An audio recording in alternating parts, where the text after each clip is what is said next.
So I'm glad you're all here, and thank you for attending the 9th annual Thomas and Ann Sienkewicz Lecture on Roman Archaeology. We are thrilled and honored that Dr. Jeremy Hartnett is delivering this year's lecture, and Lynn Reck will introduce him shortly. But I would first like to explain the lecture and introduce the honors of the lecture and Lynn.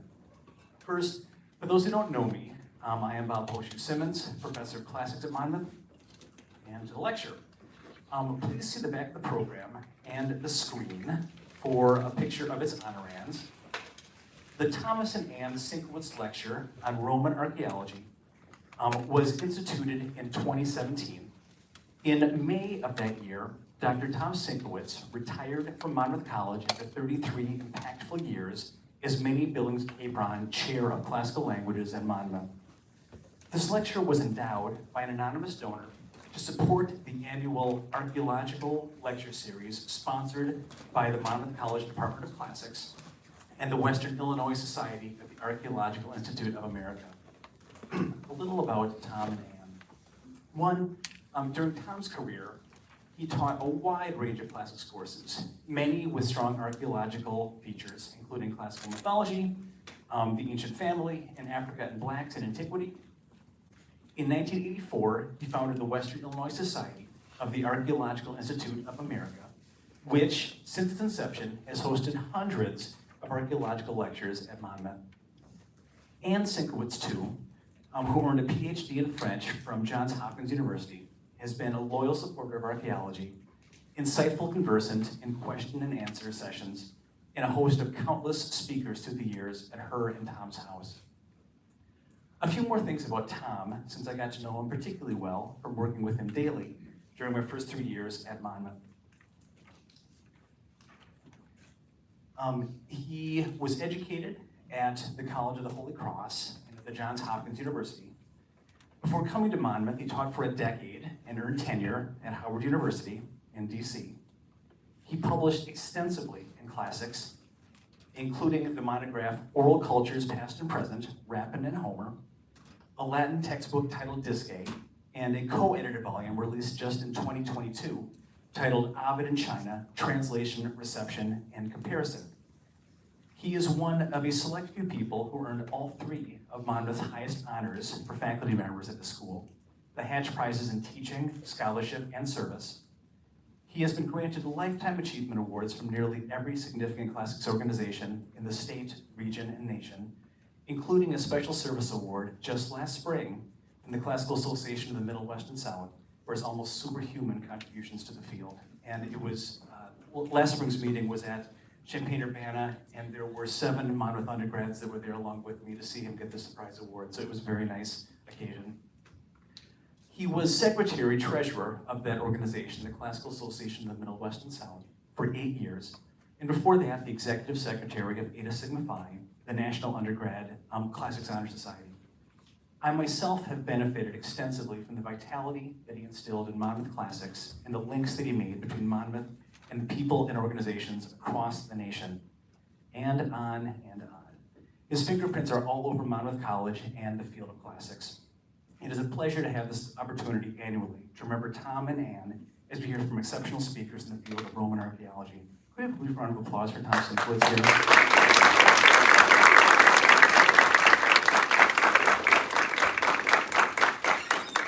So that is Tom and Ann.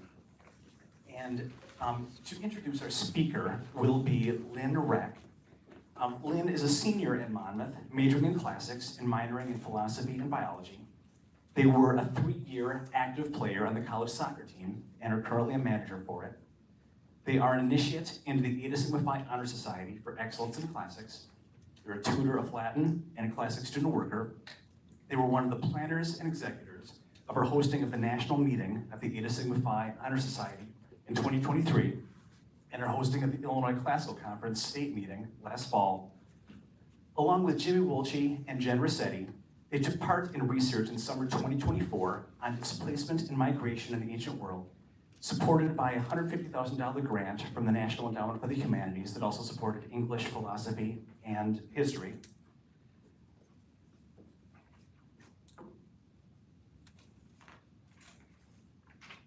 From that work, Lynn, Jen, and Jimmy had posters at 2 on-campus academic sessions and presented papers at 2 professional meetings, all of them last year. Also last year, Lynn co-presented a paper on Monmouth's Classics Day at yet another professional meeting. That was 1 year. From one of the on-campus poster sessions, Lynn and their partners became poster children. You flip the slide, please. Became literal poster children for academic preparedness at Monmouth. And so many of you have seen this poster at a poster in at least a couple places on campus. So to introduce our speaker, Senior Lynn Rack.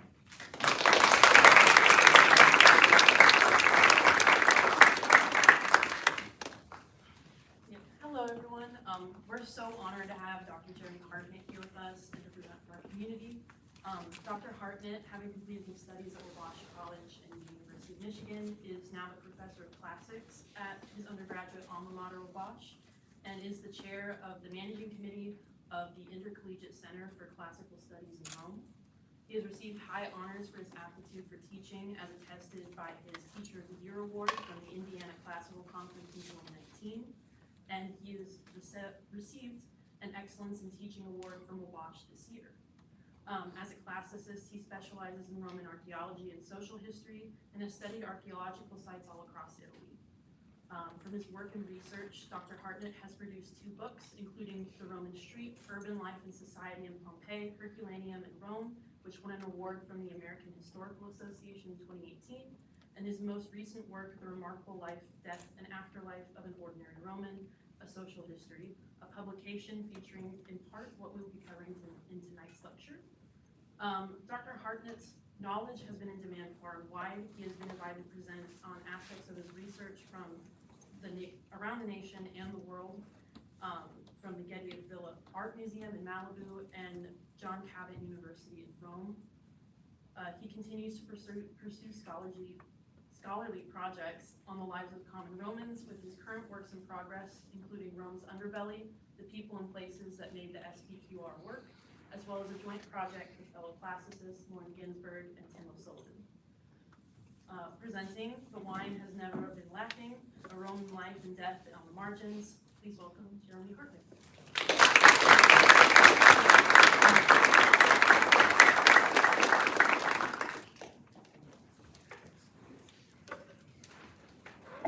Preparatory things.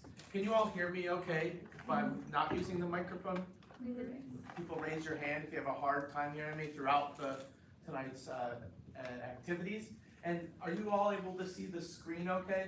Part of the reason I'm dimming the lights is because I don't want you to think of me as the one, I'm not the message here. Really what happens on the screen is the more important part, okay?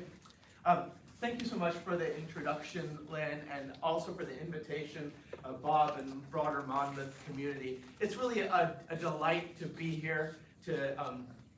Thanks for the great hospitality as well. And it's a tremendous honor to give a lecture named after Tom and Anne. As Lynn mentioned, I was an undergraduate at Wabash, and I think this was in my undergraduate days when I first heard Tom's name come out of my professor's mouths in great awe and respect, and also sort of astonishment at how many things Tom had his fingers in and how many ways he shaped our field. In the subsequent years, I know that I've written a lot of checks to Monmouth College for my membership in CAMWIS and seen Tom, like the Energizer Bunny, running all the way through any CAMWIS that I attended over the years. This is the Classical Association of the Midwest and South. So Tom has obviously had a remarkable impact on our field, as Professor Simmons mentioned. And I want to say personally, thanks. It's a great honor to give this talk. You should have a handout in front of you, and that's just for reference as we get going today. All right. As Lynn mentioned, a lot of my, this is what I was supposed to have up when I was talking about Tom. This is the kind of, is it okay to say this, Tom? Nerdy self-ironization that I also traffic in as a classics professor, as I try to maintain and keep at the boil an undergraduate classics major at a small liberal arts college. So I love this, Tom. I've been interested in recent years about what I want to call the XPQR. Those of you who have taken classes in classics know the SPQR stands for the Senate and People of Rome. I'm less interested in senators and the like, and I want to push back on the idea that Romans walked around in pristine togas orating all the time. All right?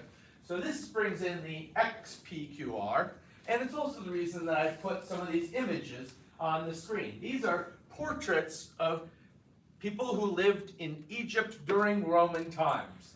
They're like flat, and they're laid straight on the face of the deceased. And to my mind, I don't study Roman archaeology because it's beautiful. On rare occasions it is, and this is one of those examples. But I also study it because I like to get into the individual people. I'm tired of talking about them as an undifferentiated mass, and my scholarship has leaned more and more towards how do we get at individual stories, particularly of the people who were gazing up at palaces rather than peering out from those palaces. And today's talk is really going to be telling you the story of one individual, at least initially, a guy whom I had to actually just find in my own backyard.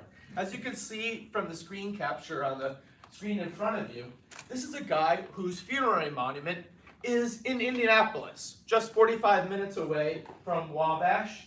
And I had walked past it a bunch of times, but when I last taught in Rome, I ended up learning about this guy and the sculpture and his epitaph and how they tell a pair of amazing stories. One story is of this individual who was probably one generation removed from slavery, and the other story is how did this thing get to Indianapolis? All right? So where did it come from? St. Peter's Basilica in Rome, one of the most topographically charged places that we could name, certainly in Western Christendom, right? You recognize the Renaissance, the church, the way you would visit right now. I want you to imagine a way Bernini's Baldacchino, this 100-foot tall bronze tent over the high altar, because Flavius Agricola's funerary monument was discovered when they started digging the foundations for this. So imagine this. This thing's not here. In 1626, something like this marble would be right here, and workers took aim at 4 spots on the floor. With pickaxes, at least in my mind's eye, this is how they went to it. Clank! And they dig down through the Renaissance floor, and then they reach to the Constantinian floor. Constantine, famously the first Christian emperor, although there's debates about how Christian he really was, because he had also built a church on this very spot, and then they dig down underneath where this column now is, and they hit down here. Now they knew something was underneath the floor because only about 15 years earlier they had created the Confessio, where they had dug below the Renaissance levels. And there they had found the bodies and the tombs of some of Peter's, the first pope in the Catholic tradition, Christian tradition really, and some of his papal successors there. But then they keep going down and they come across my guy right there. Now, I've taken you back through time. Now let's build back up. Why is there a necropolis, a city of the dead, underneath the largest church in Christendom?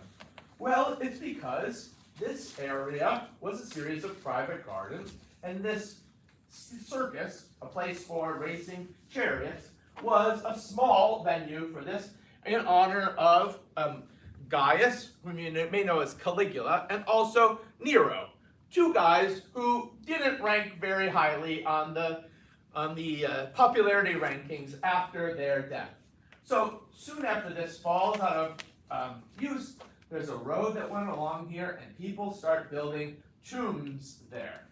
One of the people who is accommodated there was St. Peter. And by about 125, there was a monument marking his tomb. And then along that road, you can see there was a whole bevy of different tombs. This line stretches towards the door of the cathedral now, but you should probably imagine it continuing most of the way all to Hadrian's mausoleum right here. Miles and miles outside of Rome. Everything's blanketed by tombs. All right, so we've gotten to Peter, and then additional tombs sprout up in nearby areas along that road. When our diggers in 1626 come along, they may be expecting to find another one of Peter's papal successors, but instead they come down on this. And they are alarmed, to say the least, by the end of the inscription that accompanied this sculpture. It said, "Friends who read this, I admonish you, mix the wine, drink deep, wreath your head with flowers, and don't deny to make love with pretty girls, for after death, earth and fire devour all the rest." This is not the tomb they were looking for, right?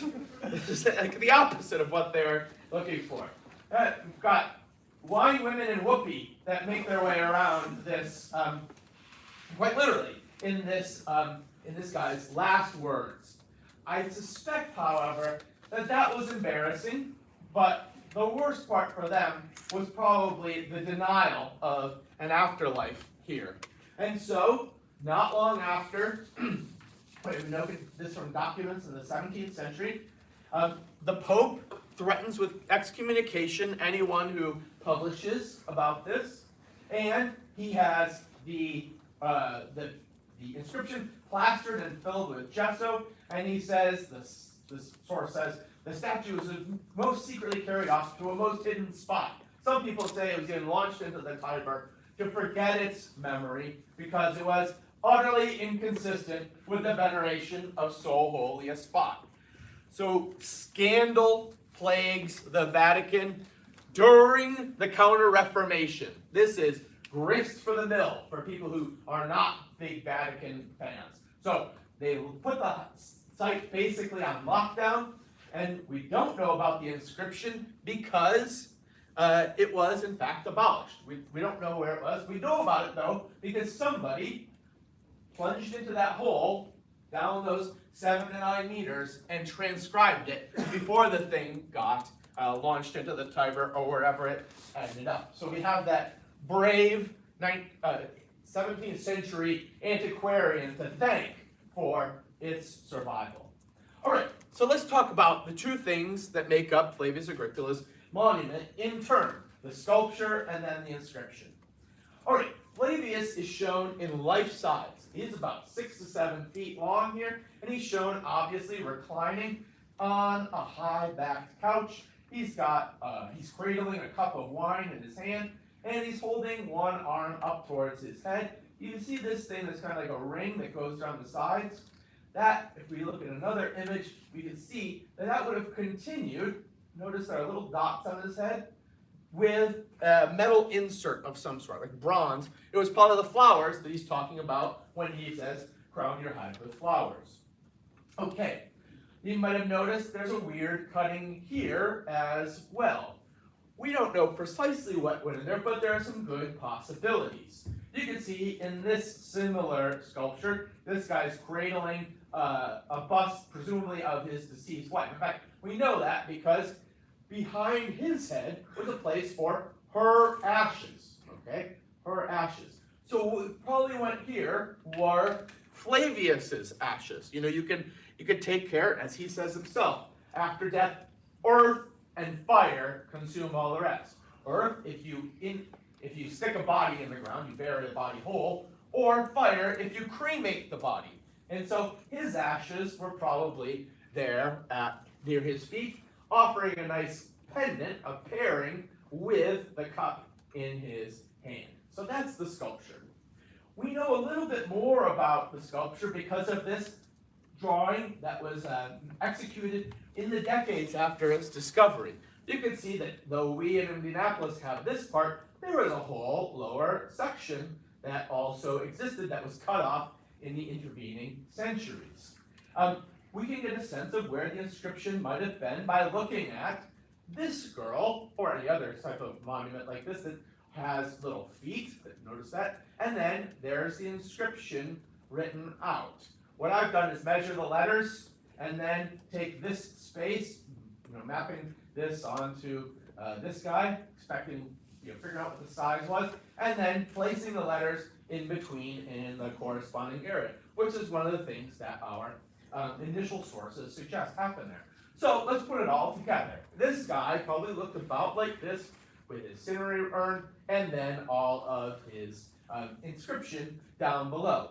Those of you who have studied either Greek or Latin poetry know that you usually, I should say this other thing. It's a poem. It's a 15-line poem. And you might be accustomed to reading, right up here, when you read your text in your books, a poem usually lines up in a tall, narrow thing. Instead, they just wrote and wrote and wrote. Okay, they didn't present it to us in the same way we're accustomed to having it presented to us.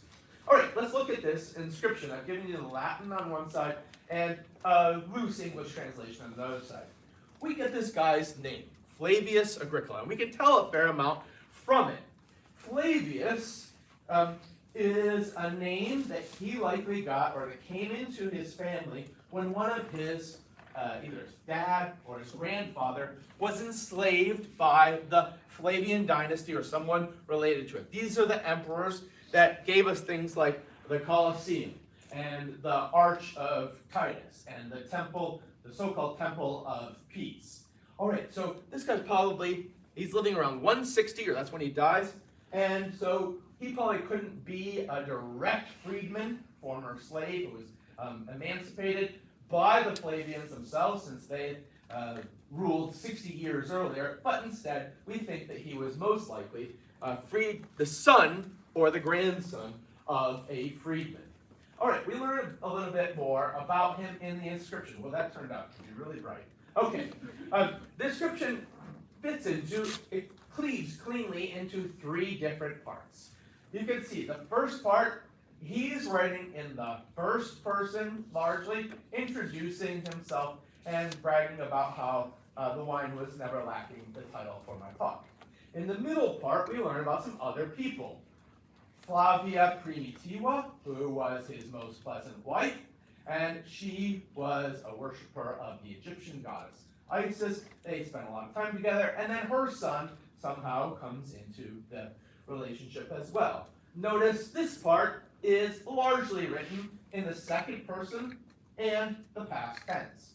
Then we switch back to Flavius's voice down here. We get some him barking commands in the first person, and then we get some second person plural imperative, where he's telling us what to do. Again, we're back to the first person. I have some things I would like to point out quickly about how this isn't just like a random collection of words, but instead some keywords are shown in key spots. So notice the last line of the first section and the first line of the last section both end up with the word wine. Or rather, this is an epithet for Bacchus, the god of drinking, and he's the loosener, and that's what is there. You can also see multiple uses of the verb colo colere, Latin fans, which means to worship. I worship, he, in the imperfect subjunctive, he was taking care of our tomb, and then his wife, Flavia Primitiva, is a cultrix. All right, all these words having to do with cultivating, which itself is kind of a pun on his name. Agricola is one of those words we often learn in elementary Latin, meaning farmer, right? So there's more wordplay through all of this. The other thing he really wants to draw our attention to, act of seeing him right here. All right, I am the very guy. I am the one line here as you see me, right? He's drawing our attention to the fact that he's the guy right in front of us, and he also starts barking orders at us, right? So he's talking at us, and look at the things he's suggesting we do.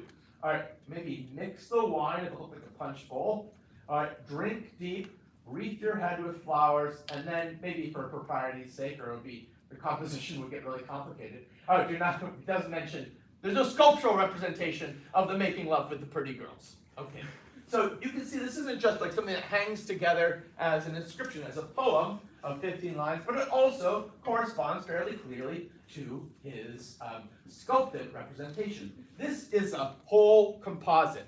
We could go from inscription and sculpture, now we can go to the tomb where it was found. You can see underneath the front left column of Bernini's baldacchino, we go straight down, he was in tomb S right down here. Now, unfortunately, we can't see much of tomb S now because the foundation that they dug before it is actually full, right? You follow me on this? All right, but this part they never dug into except in the 20th century. So this is what they first dug out, and then they filled it with masonry to support this gigantic thing. But you might notice something about this. Where was this guy? Where was Flavius's sculpted representation in this? Well, you can see that they dug, as is reasonable, a fairly straight line, but at one point they decided they had to go off that straight line. And if you place our guy in the back of it, and you can see he would be perfectly framed within that. So they had to enlarge the hole so that they could extract him, right? And now we can look at these parts because this is solid and they came back to excavate it. All right, here are some of those excavations. I encourage you, if you get a chance to go to Rome, yes, go to the Vatican museums, but you'll feel like you've been herded like a cattle. All right. Instead, you can get a special visit to this area where you feel like you're going behind the scenes in the Vatican, and you get an expert tour by some terrific guides here. They lead you up to St. Peter's, but you get to see this phenomenal archaeology. Why is the archaeology phenomenal? Because basically, when Constantine came along, he expropriated all of the land of where this cemetery was, and then he used it as part of the foundation for his biggest church in Christendom in the early 4th century CE. So it's like a mini Mount Vesuvius, okay? Where something cataclysmic happened all at once. All right, so if you think about this, there are so many different ways to do classics, and we've got almost all of them represented here. For word nerds, there is a 15-line poem.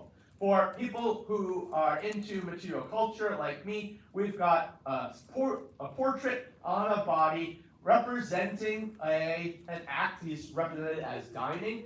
We've got even a broader necropolis within a full cityscape, and this is a guy who is, waxing philosophical while he's talking from the beyond.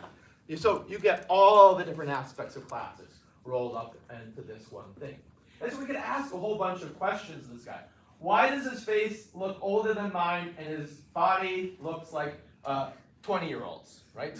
All right? This is not limited, as you can see, just to him. How did it work together when Flavia herself is a chaste worshiper of Isis, and he's there saying, make love with pretty girls? That's a good question to ask. Or worshippers of Isis tended to believe in at least a prolongation of life, a sort of mini immortality, if not a full immortality, and he's saying at the end, nothing after death, okay? Just that's about it. We can keep asking questions. Notice there's a connection between dining, philosophy, and death. This is a mosaic, as you can see from a Via Appia, and notice it's basically in the same posture, right? He's leaning on his left shoulder. This is a skeleton in the place of dining, and he's pointing to the Delphic maxim, know thyself. Dining, death, and philosophy are connected in a way that seems bananas to us. There were even drinking cups, silver ones, found near Pompeii, where they say things like, life is a stage, skeletons do, and reverence the worthless dung. There are representations of various people in different schools of philosophy. Stoics show up, Cynics show up, etc., etc. It's basically saying none of those are worthwhile. All right, so we can think about how, raise all sorts of questions about this guy.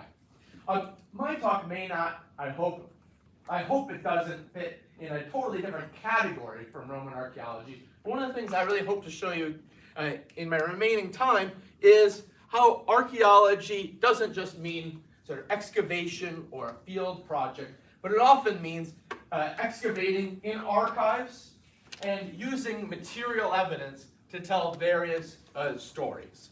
Okay, I'm going to try to tell 3 stories tonight, and there's a bonus track if we have time, and there's still appetite, okay?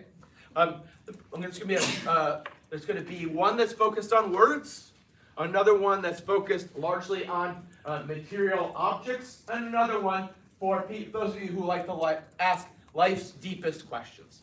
So let's start with the epitaph and literary literacy. Why would you even write a poem to commemorate yourself? Well, first of all, to show off that you have the resources. This guy probably didn't write it, but instead commissioned a poet to do it. Only 1 or 2% of all of our funerary epitaphs in the Roman world were in verse, were in the form of poems. So that's a way, first of all, of showing off. Is it a good poem? All right, well, you can see this poet really loved alliteration. I was trying to do like an alliteration to make that point.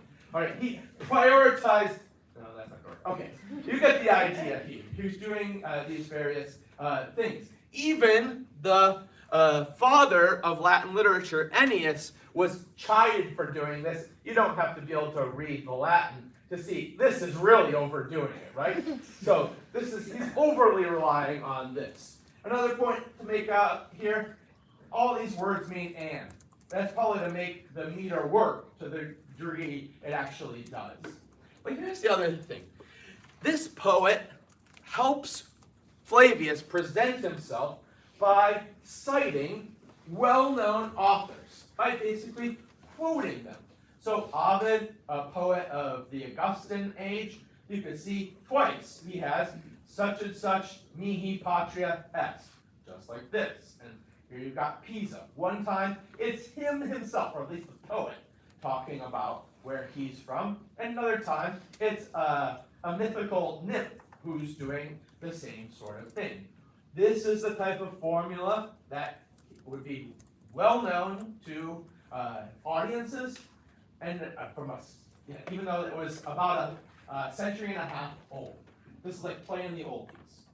Here we can go to a contemporary of Ovid, Horace, and we can start to say not just this like, oh, sorry, this is my town, this is the place I'm from, but we actually hear that he's from Tivoli, and this poem goes on and on about Tibur's landscape, and especially it encourages the golden boy of Tibur, Muriatis Plancus, to put down his weapons, whether he's in the wall, whether he's in his camps or someplace else near home. He should basically make like this other mythical figure and wet his brows and get busy with the laeus here. So you can see we've got 3 of the same words in close contention. So it's like, be like this is citing or echoing this poem. Even this extends to the Emperor Hadrian, who famously gave a little talk about or a short poem about his little soul, a word that pops up also here. So this guy's drawing on things, both playing the oldies and also things that are more contemporary. All of these different resonances. How do we explain this? I actually want to make the case it's a little bit like bringing Marvin Gaye into contemporary hip hop. You know, what's going on? Marvin Gaye. Like, if you have not listened to Marvin Gaye, you're doing yourself a disservice, particularly if you're fired up about the world. This is going to relax you. At the same time as he's extraordinarily big into activism at the same time. All right, Marvin Gaye, great seminal American voice. His stuff gets picked up time and again over the last 2 or 3 decades by a who's who of hip hop artists. You recognize the names here. So why do you think these folk cite Marvin Gaye. Do you think that their audiences pick up on this? Yes, maybe, or maybe not.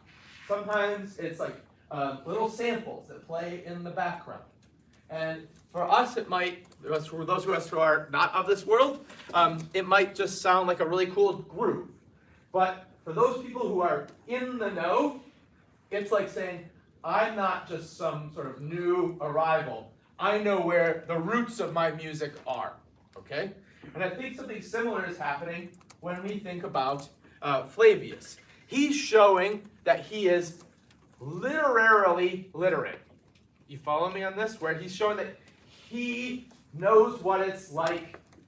He knows all this stuff. He's conversant with these artists, or these poets that lived more than a century earlier.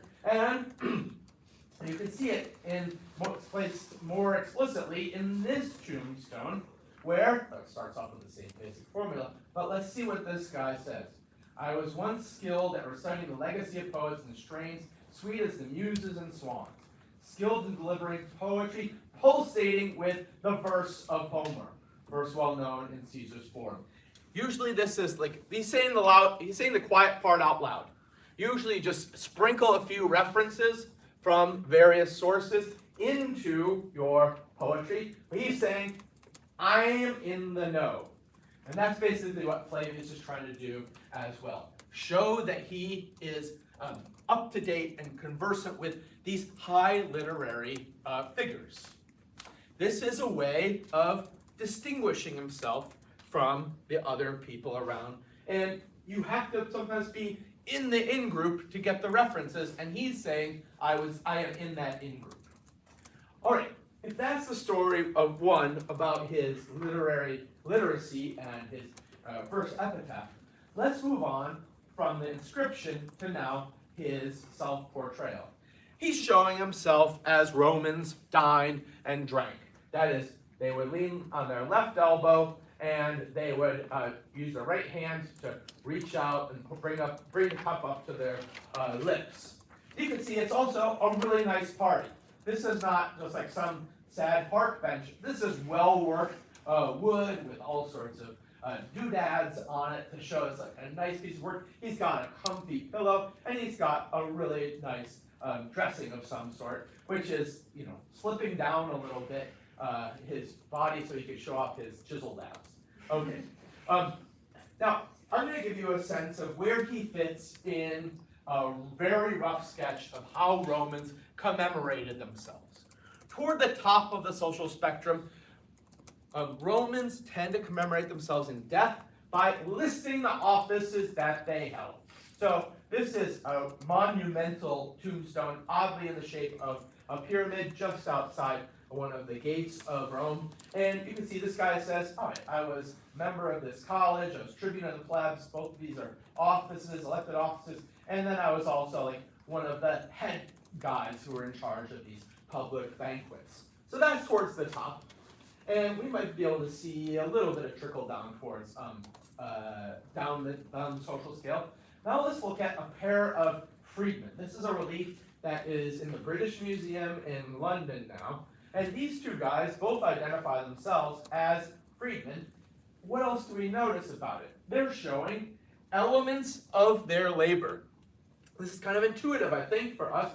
These guys they were not allowed to have families as enslaved peoples, and they largely derived a fair amount of their identity from their labor. So we see that these are the tools for minting coins. Here's pincers with a coin blank in it, and here's the thing you whap on the top. And then we also get carpentry tools. This is part of a drill, like when you think of the old Boy Scout or Girl Scout, how you start a fire with a string wrapped around a bow thing, and then there's a part that goes up and down. That's how you did a drill. And in order to get the fire really going, you have, help me out with the word. Bellows. Thank you very much. Exactly. So these guys are really showing themselves connected to their work. Oftentimes, recently freed enslaved peoples would also show themselves in their weddings, holding hands, husband and wife, because that was a right that was denied to them when they were enslaved, okay?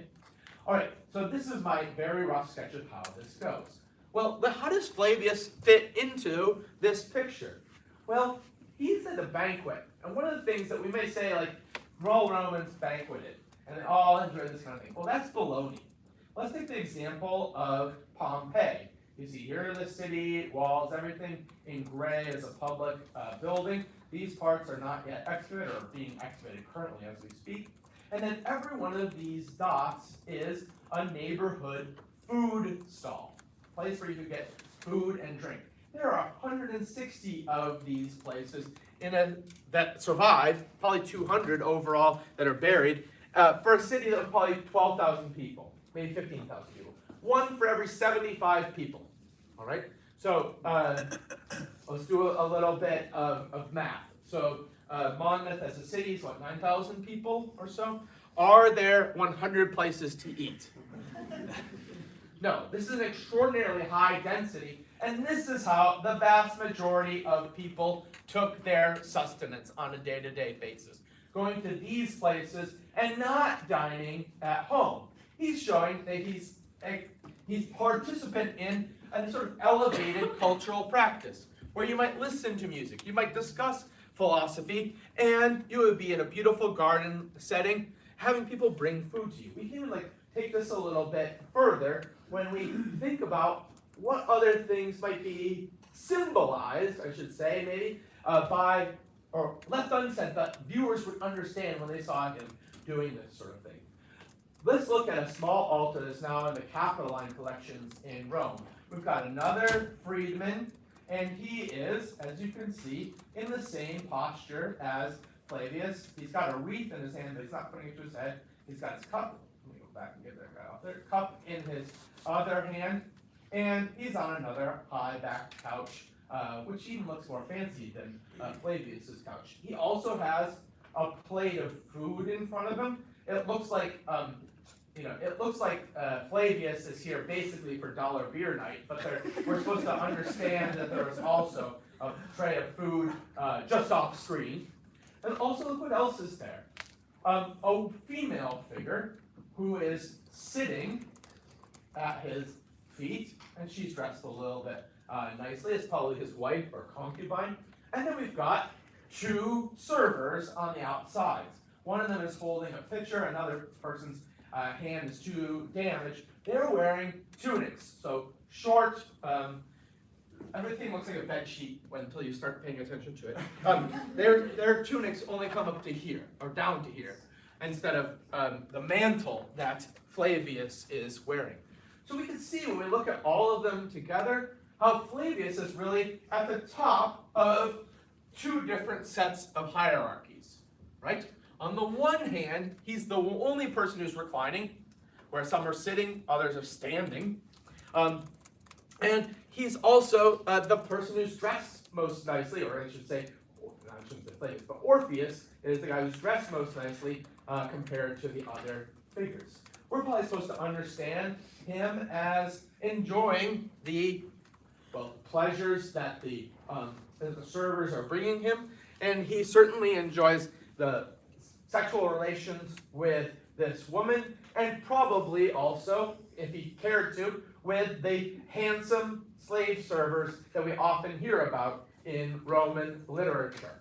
So you can see, even though this is all Flavius we see, we're supposed to, it's like shorthand for this whole ensemble of luxuries that he could be part of. All right. So, how do we fit Flavius into our simple system here? Well, on the one hand, he's not listing offices, right?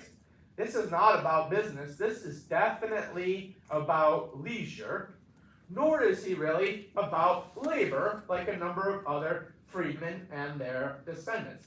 He's in some sort of middle turf, where he is saying, I am enjoying a lot of these elite luxuries of fancy folk, and he's looking up at that, but also in showing off that he's at a leisure rather than work. He's not just reaching up, but he's also stamping down.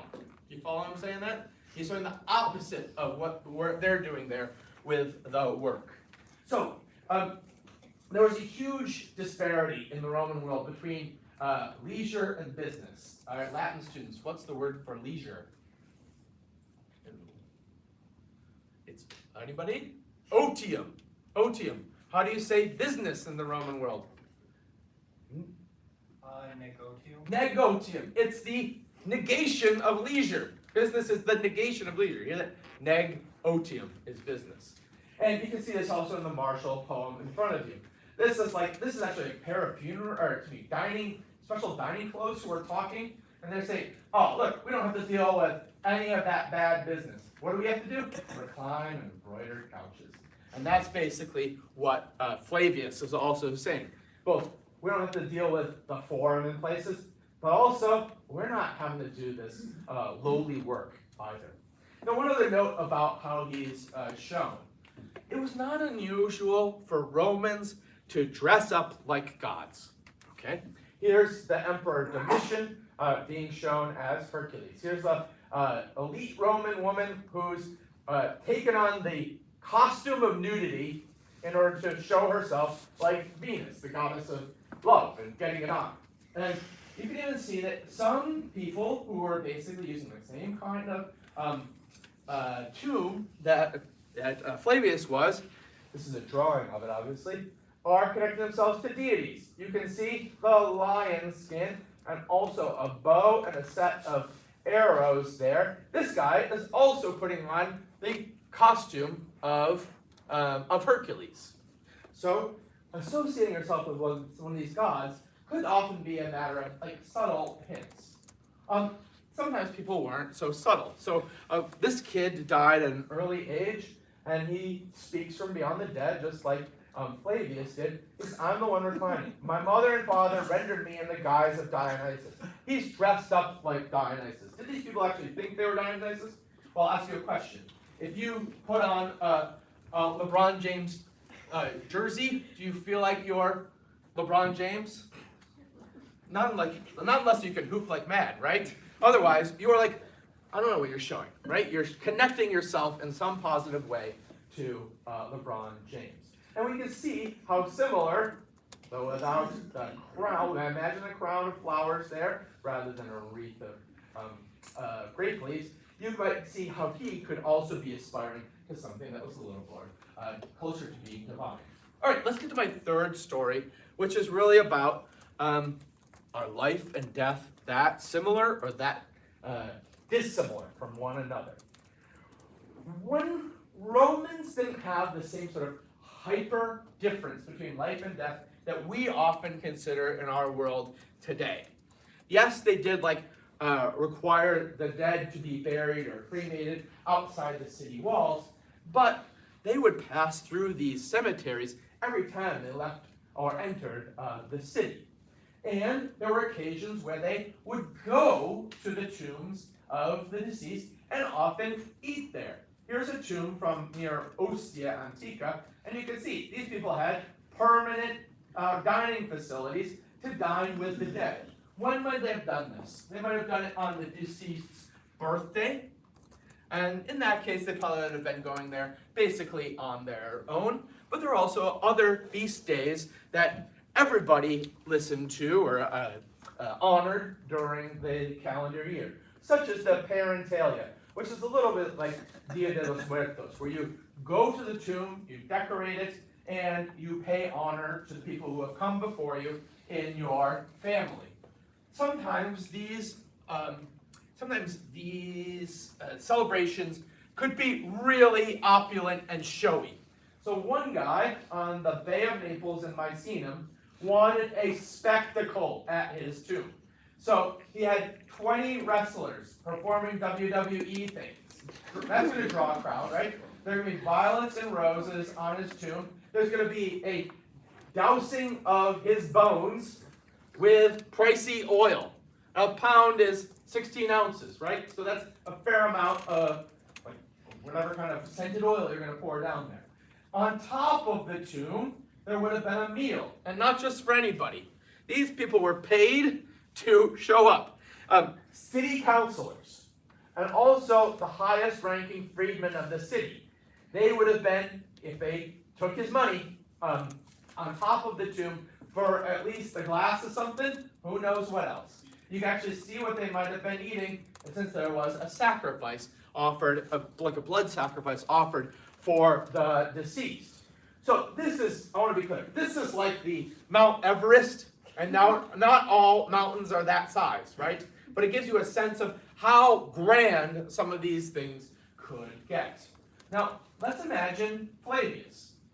Here he is in tomb S, and we can see a lot of the same things happening nearby him. So there is rooftop dining at these different spots. There are internal stairs that lead right up to the roof, the solarium, and there was even a well there. We also know that within Flavius's tomb, there was the opportunity to pour one out for the people who had gone before, because there were little holes in the marble perimeter of the tomb S. So you would pour the wine to the dead down through the floor.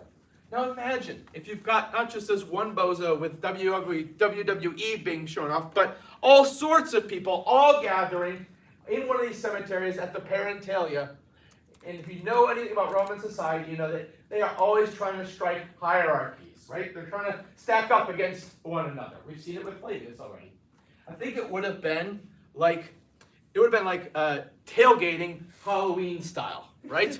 Where when it's not the Parentalia, the tomb would have been closed up, and they would have had ways like those benches that we saw out, or the couches, for people to notice that, that would be a place for a wicked party. But also, you could see some of the tailgating as well, right? Where it would be it's not just a tailgate, one dude deep frying a turkey. It's like all the other people looking on slack-jawed, right? And like, check out how awesome their party is. And that must have been some of the same things that happened for the Romans. All right, we can learn about this some of the factors in this by reading from the church fathers, okay? All right, Augustine. All right, there are many worshippers of tombs and pictures. There are many who drink to great excess over the dead. In the feasts in which they take their corpses, they bury themselves over the buried and give to their gluttony and drunkenness the name of religion. All right, that was a place where he's not very happy about it. But then he concedes in another letter. Peace can be endured, he says, so long as they aren't showy beyond what is becoming respect for the departed, and that they be distributed without ostentation. If you're going to have hot dogs, you've got to share with everybody else, okay? And cheerfully to anybody who asks for them. So he really wants this to be a little bit more of a egalitarian thing, but you can also see what he's worried about, right? Boozing and making a mockery of worshiping the dead. Now here's the other part that is a little bit bananas to us. The deceased was often thought to be the host of one of these banquets. Here's a tombstone that addresses the people who are left behind. Friends and parents, come here for the funeral feast and enjoy yourself with everybody else. They're welcoming people. We've got a dream interpreter, says the custom of companions to go to the dwelling tomb of the deceased members and to dine there, and the reception was said to have been given by the deceased because of the honors paid to him by his fellows. The deceased are the hosts of some of these banquets. Here's something from Dyrrhachium, which really puts a really nice fine pin on it. You can actually follow some of the words here if you've got some Latin. Here we've got a person sitting up from one of these couches and said, friend, don't be amazed because you see me like this, reclining on a couch or sleeping. I'm dead. Like people needed a reminder that the person was actually dead and not there in person, okay? All right, now this sheds a new light on Flavius Agricola. All right, so this is a guy who shows up full life scale. All right, he is looking up at us. He is being shown in motion, and he's also, we're going to learn in a second, he's also talking to us. So compare him with a couple of the other similar funerary monuments we've seen. Looking away, looking down. He is actively engaged with us as a sculpture. His gaze is right at us. Then, when we start to fold in the various other parts of his funerary monument, we can see that he's doing one of the very things that he said you're supposed to do at a banquet. He is talking about deep philosophy, right? After death, earth and fire consume all else. He's telling stories about his family. He's quoting high literature to show off. In other words, it's not that he's just barking orders from the beyond. He's shown saying a lot of the things that you would say at a banquet. And more than that, we know that these words would be articulated by readers. In the ancient world, by and large, people could not read silently. They read out loud. Okay? So Julius Caesar was supposed to be one of the first people who could read silently, and a slave. I'm going to use you as a prop. Okay? You're Julius Caesar in this situation. Okay. Is that okay? Yeah. Okay. Julius Caesar's reading silently, and his enslaved person who's responsible for him is like, gives him a big shake because he thinks, what's going on with this guy? That he's staring at this page and nothing's happened. Right?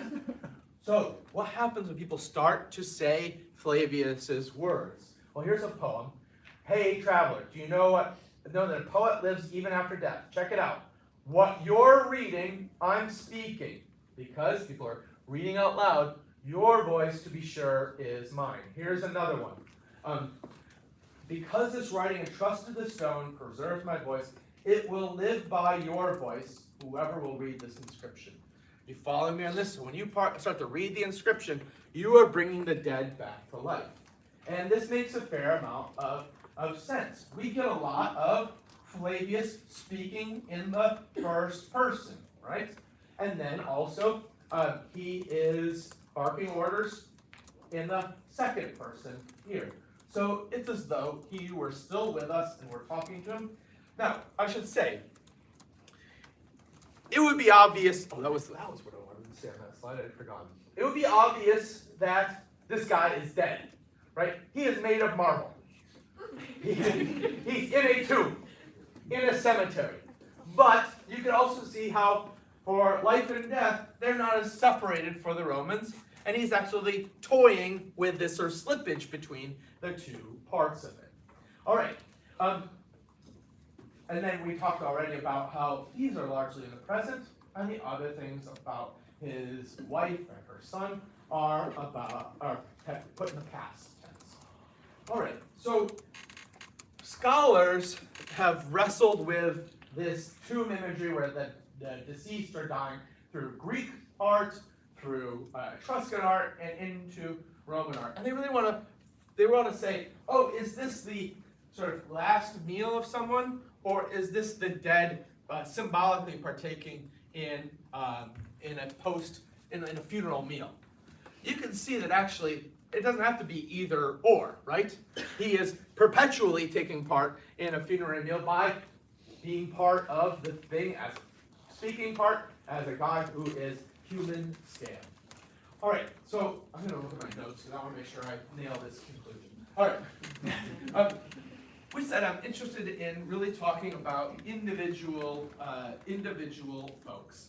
And I think you can see how we can reconstruct a fair amount of the life of Flavius Agrippa. He becomes another one of these folks. And it's really rare to be able to tell this kind of story for someone who is only 1 or 2 generations removed from slavery.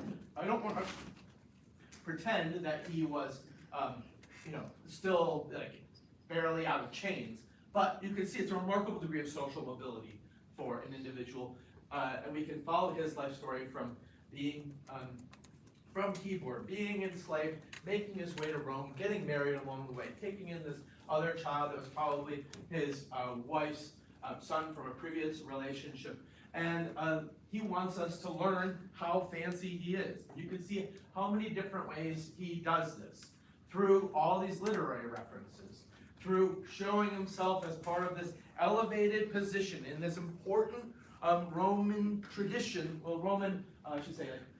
social organ called the convivium, the banquet, where it's not just about banqueting, but this is the place, this is the smoky back room of Roman society, where deals are made, where the interlocking gears of power and status and wealth are oiled to make things happen in the Roman world. And then you can even see how he's dealing with death in interesting ways as well. And all of this takes place in a specific spot too. So this is really a remarkable way to encounter an individual. All right, now I should look at my notes. I want to make 3 points here at the end. We've got one of the points is about methodology. The best way to get a sense of this guy and his monument is to deploy all the tools in our class's toolkit, walking all the while around something and taking multiple perspectives. We've gotten like city form, we've got philosophy, we've got literary history, we've got epigraphy, to only name a few of what's going on here. All right, second, for undergraduates, and this is not just for classics students, it can feel like everything's already been written, particularly about the ancient world. And so you often say, I want to study this topic, and then you come down to a couple of specific examples. I want to suggest that you take that funnel and turn it into a pyramid, okay? Take one thing. It could be an artwork at the Art Institute in Chicago. It could be a piece of text. It could be an inscription. And then approach it from as many angles as you can and squeeze every little last drop out of it. It can feel like everything's been done in classics. It hasn't, and it's up to you to do some of those things. All right. And the last thing I want to point out is how we went in looking for Flavius, and we found him. But notice we've found in this one inscription a few other players, a couple other players, and they are, in fact, kind of complicated. They don't fit our normal vision of Roman life. We've got someone who is a worshiper of Isis. She's presumably remarried. She brings a son to the situation. And we've already seen that there's a fair number of tensions. How does a chaste worshiper of Isis feel about all these things, right? Or how did Aurelius Primitivus, how did he feel about tending to the house or the tomb? Was he proud to be piously taking care of his stepfather's tomb, or was he more feeling an obligation that he had to fulfill but wasn't crazy about it? What was it about Flavia that even drew her to Flavius? Was it the fact that he knew Ovid and knew Horace and other things? Was it the security that his apparent wealth could have provided for her? Was it, in fact, his chiseled abs? These are some of the possibilities. So you could see that we have this story to tell, but there are so many other stories of different Romans that we could further investigate. It makes the point that just like the hexameter, the scanning of Flavius's poem, which is a hot mess, individuals' lives are often messier on the ground than we imagine them. When we get past grand, this is what the Roman family looked like, and we start to look up at specific examples, things are just more interesting than we might expect. We'll never know a ton of details about lower class folk, but this example makes it clear, I hope, that there's a lot more going on that's worth considering. Thank you very much.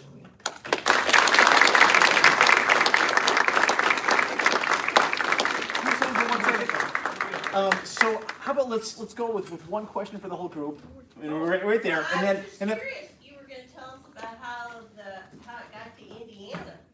All right. All right. Let me run this through this real fast. Okay, this is the bonus track. It was found under the Vatican, and the unknown place ended up being the bishop's nephew's, the Pope's son's palace on the east side of Rome. It ends up there. Here's the palace, which looks just like the Colosseum if you put it square, right? It's got Doric on it and Corinthian columns there. And if that wasn't obvious enough to you, it used stone from the Colosseum to build its facade. So we actually can name which room it was in. Here's a statue of an unknown guy lying down with a cup in his hand. And we can even build up what was around it through some of those same inventories. He shares a room with a bunch of busts, and some of them colossal busts of emperors. He becomes, in some ways, like another one of the people linking ancient Rome to the current Barberini dynasty. It goes across Rome a little bit later to the Palazzo Sciarra, and then once the sort of great families of Europe start to crumble, it gets put on the art market. Here's a picture that was sent to Copenhagen, trying to get people to sell it. It does get sold, and it ends up in France. It's owned by a guy named Georges de Monmouth, who was a friend to a number of to Matisse and others in really educated Paris circles. Georges de Monmouth was kind of a disreputable character. He had a sculptor in his Parisian atelier who claimed to be the only living sculptor with pieces in the Louvre. Why was that? Because he was so skilled at pulling off forgeries. So, for example, if you've seen the Parthenon kings in Boston, it's been well proven that their torsos are original, but someone in de Mott's workshop ended up creating the legs. It's not surprising then that we see when he goes from Paris to New York. Let me put that sentence on pause for a second. Why are things going on in Paris in 1936, you might ask? I don't think I have to answer that question, right? It goes to New York, and if we look at before and after, you can see the fingers and the cup have been reconstructed. The struts that once were there have been taken out, and it's been given a little bit of the Parthenon treatment and making it look a little bit nicer. All right, this was part of a whole swell of ancient art that was making, not just ancient art, other art that was making its way from Europe to the US. And a British art dealer had this as his working business philosophy. Europe has a great deal of art, and Americans have a great deal of money. All right, we can even trace this thing when it was sold at auction. This is a scan of the auction catalog that was held by the Metropolitan Museum of Art, and you can see it in two different colors of blue ink. Whoever was here said, oh, it was bought by Draper for French company. And the next place it turns up is in the pages of the New York Times, when French and Company are trying to sell it and a whole bunch of other things at a heroic bargain basement sale.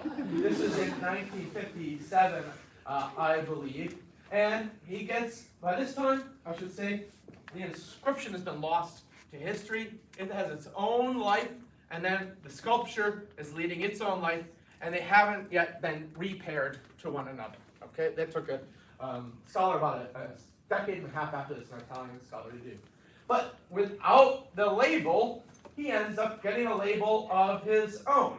They give him the name Lucius Licinius Lucullus, a guy who you may or may not recognize. What he was known for was dining in remarkable conditions. But if you don't know that, you say, oh, that I can't name a Roman name that sounds more Roman than that name, right? And then look how else it's shown. It's very playful. His noble, immobile form is 5 feet 10 inches long. This prone Roman in marble should preside over a formal garden, a gourmet's haunt, or watch the stars from the edge of a hollow pool. Which stars is he watching, right? You can steal it $6,500. Take him away. So you can actually see that the thing that was most troublesome to him earlier on, the inscription, once it's on the road and somewhere else, people can put whatever name they want on this guy, and part of his appeal is that he is a narratively rich sculpture, right? It looks like it's telling a story in doing something rather than just standing there like a bust or a full portrait or something like that. And you can see, but there's nothing about its artistic merit here. It's like, oh, he's big, right? and then, but it's really about the lifestyle that the buyer should have, right? You should have a gourmet kitchen, a garden, a Hollywood pool. what's fascinating is we look at the rest of the page. All right, so here he is down here. We've got a whole bunch of marriage and engagement announcements here, and then check out what else is going on around it. It's amazing. So who is the audience for this? It would seem to be women of society, right? People are looking for, we're trying to ask the question, answer the question, which bra should I wear under my chemise? All right, and this is, if we just look at the next pages, this continues with all sorts of marriage and engagement announcements and this guy. So this illustrates something about what French and company are doing at this time and what happens in America more broadly.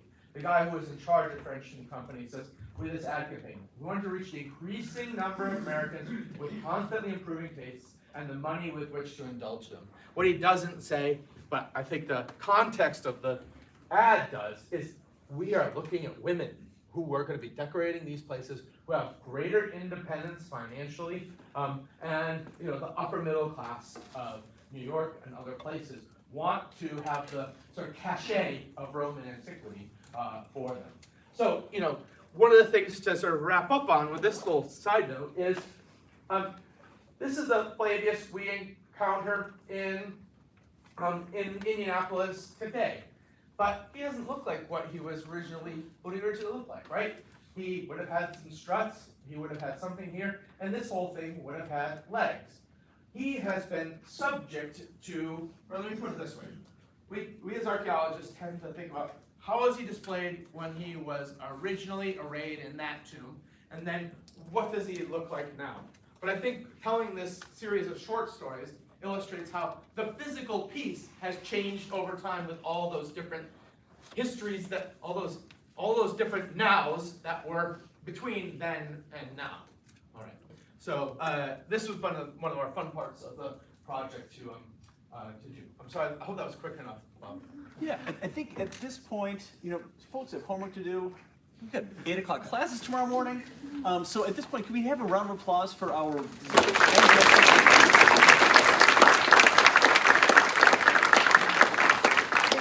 Are you willing to stick around for individual questions? Absolutely. Okay, so folks are free to go. For students, we're going to be having, so Dr. Hart and I are going to be having breakfast at around 7:10 in the cafeteria. If anybody would like to join us, feel